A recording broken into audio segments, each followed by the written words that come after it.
6%? 7%? That's a lot of money. I might as well just do it myself. Well, that might be true, if a lot of that money you're paying a real estate broker is going toward outdated methods, unnecessary fancy offices, and overpaying executives for a lifetime of service. But you don't need to go that route. Silver Compass Realty is a full-service real estate brokerage serving all of South Central Wisconsin, and the commission is negotiable. Silver Compass will explain exactly what they're going to do to help you buy or sell a home, how that will help you reach your goals, and stand right beside you every step of the way. They want to be your broker, your expert, even when you're not in the middle of a transaction. Silver Compass Realty, helping you find your way home. Contact them today at silvercompassrealty.com or call 608-361-8608. Silver Compass Realty, helping you find your way home.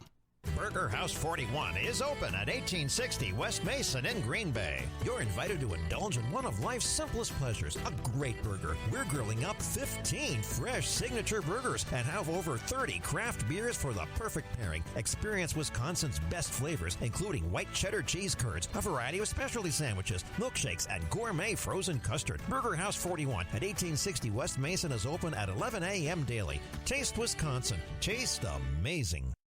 Would you like to experience being one of the free people who produce their own meat and eggs?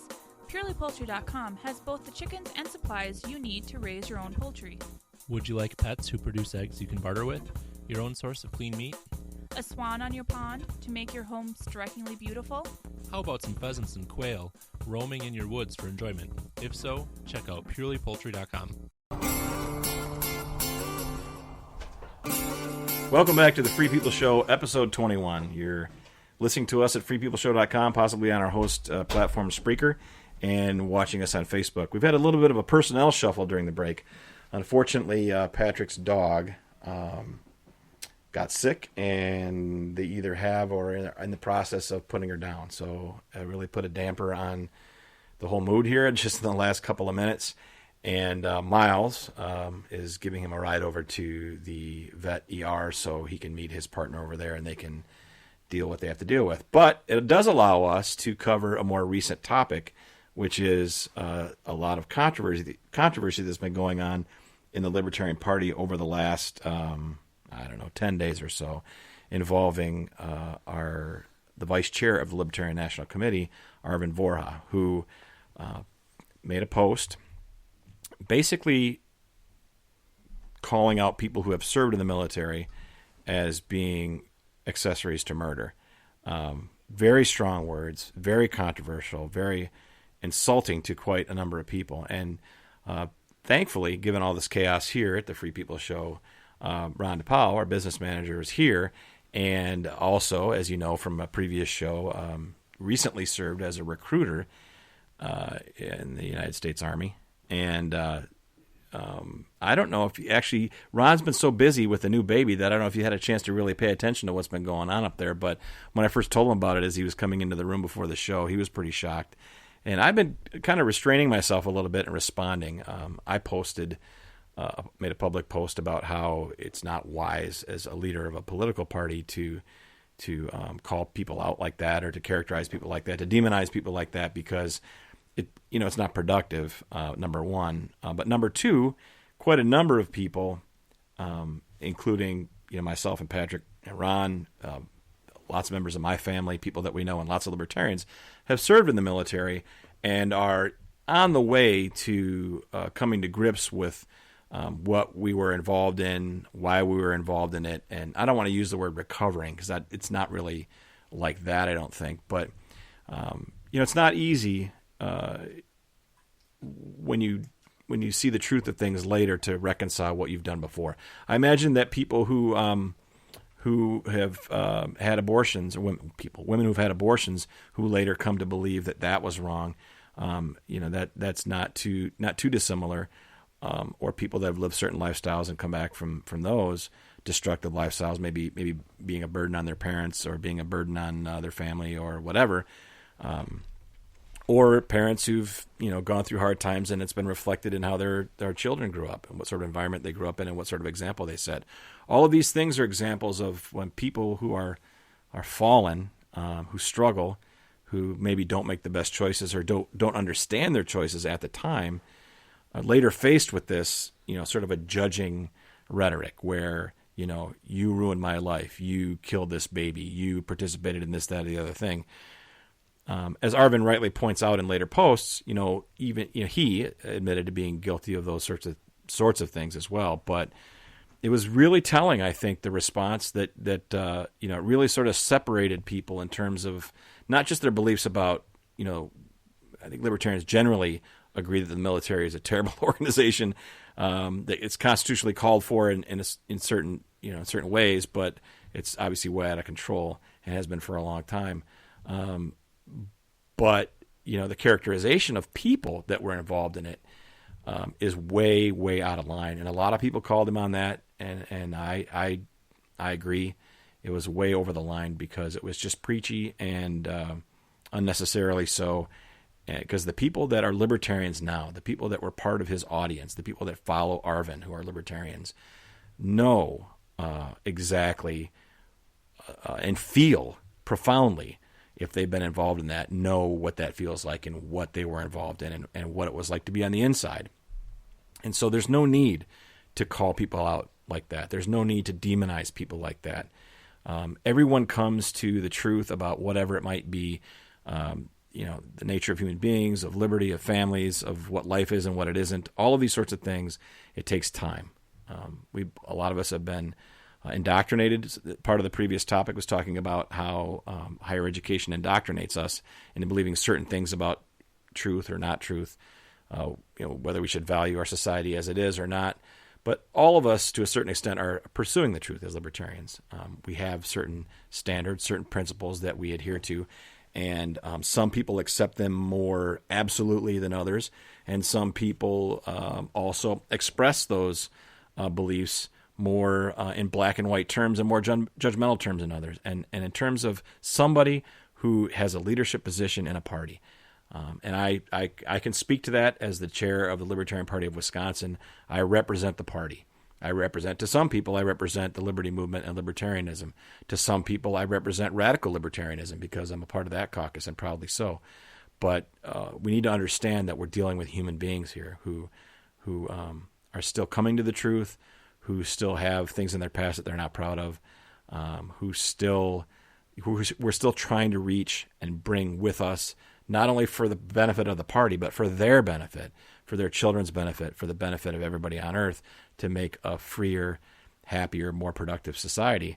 That's the goal. The party operates in the political realm, but really those people who are involved in leadership positions and active groups in the Libertarian Party and the Libertarian movement are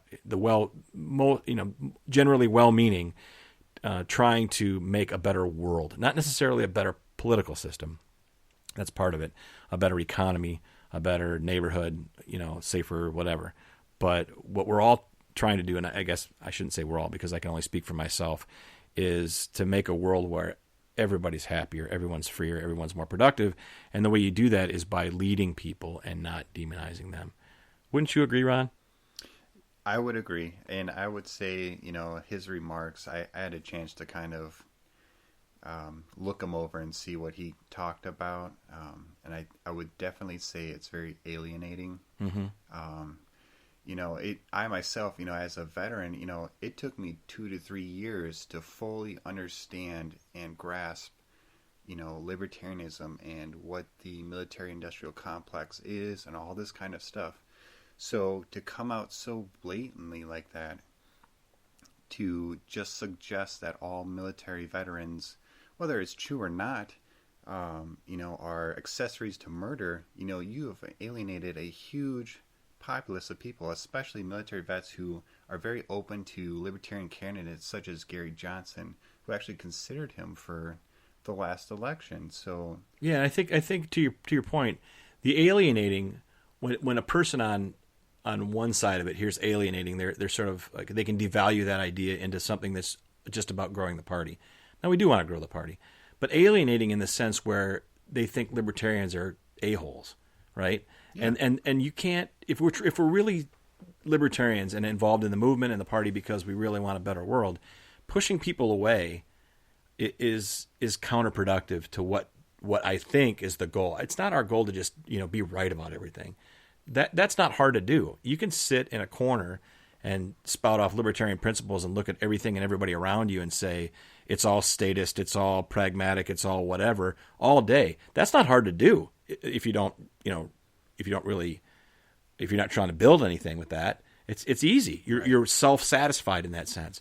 But if you really love liberty and love people in liberty, and if that's what's guiding your involvement in it, then the things that he said, as you said, they're alienating and they're not productive in the sense of the movement, not only just the party. Right. They're not educating anyone. They're not words that go out and allow people who are maybe interested in libertarianism, or the point he was trying to make, about military industrial complex and all this stuff. And, the way he put it out there wasn't so that people could become educated to understand better what he's trying to say. Instead, it turns people off, and instead of someone actually trying to investigate a little bit further and change their beliefs and understand the world a little bit better, they push it away and say, this guy is, he's ridiculous, he's outlandish, and I have no reason to actually investigate this a little bit further and educate myself a little bit more about it.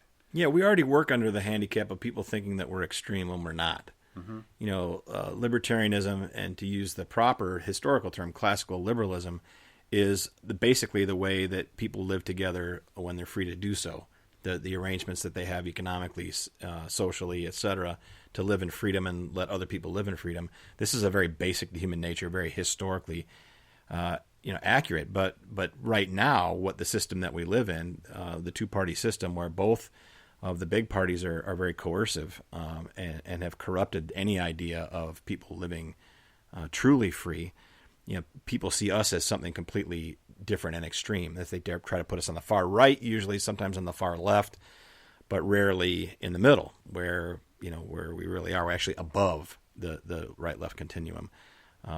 So we already battle against that characterization, and so we work really hard. Those of us who are in the party and those of us who've run for office to say that no, that we're not extreme. We're just getting back to something that's historically existentially true about human beings and society. And this is not new. It's old, and it's still, wonderfully valid in terms of pursuing a way that we should live our lives together.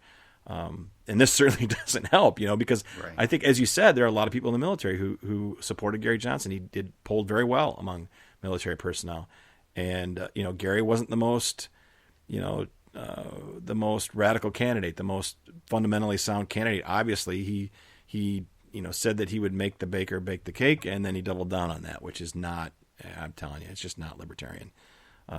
But he was our guy, and people saw in him, the seeds, the basis of liberty, and that attracted people in the military. And again, not that we're necessarily trying to just attract people. This isn't a popularity contest.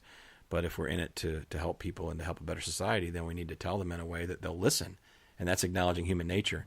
You preach at people and judge them and say, you were a murderer, you were part of murder, as opposed to characterizing it in a way that's still true, but more gentle and forgiving and merciful, and more understanding of the human condition and the fact that we do get fooled and get pulled into things and don't come to the understanding of things right away. Then, I was really disappointed, to be honest with you. Yeah, and it's we think where everyone comes from their own values and beliefs and misconceptions and everything, and everyone who is a libertarian now, I would say the majority weren't at initially, and we all had our kind of, almost like a coming to Jesus, but like coming to libertarianism, where we found out what the truth really is, and most of us have believed in things that were wrong. Yeah, absolutely, and we're recovering, and thank goodness for that. So we'll continue our work on this podcast. You can see us at freepeopleshow.com, as well as on all of the other platforms that you'd want that you get podcasts on.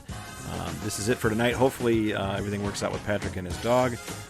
You can see us again next Tuesday night at 7 o'clock. That's what we're expecting to be on. Thanks for watching the Free People Show. Thanks for listening. Thanks for promoting the show. Thanks for donating. We'll talk to you again next week.